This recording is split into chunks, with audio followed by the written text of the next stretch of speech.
জনাব মহিউদ্দিন হেলাল, উপস্থিত রয়েছেন আরো বিজ্ঞ কয়েকজন প্যানেলিস্ট, আমার সামনে যারা উপস্থিত রয়েছেন সবাইকে সালাম জানাই। আমরা প্রথমে একটা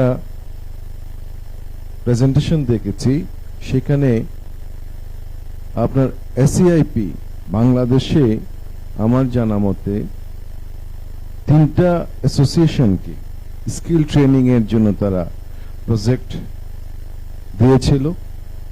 ব্যতিক্রম একটা আইএসসি কে আপনার প্রজেক্ট দিয়েছে, সেটা হলো ট্যুরিজম এন্ড হসপিটালিটি। কোনো আইএসসি কে কিন্তু তারা ট্রেনিং এর জন্য প্রজেক্ট দেয় নাই। সেটা আমি দেখেছি, আমিও এক সময় বিজিএমইর একটা এরকম ট্রেনিং প্রজেক্ট আমি পরিচালনা করতাম।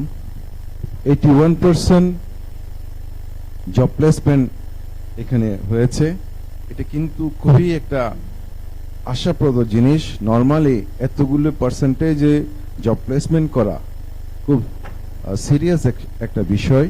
আমি সেই জন্য ধন্যবাদ জানাই tourism and hospitality ISC K.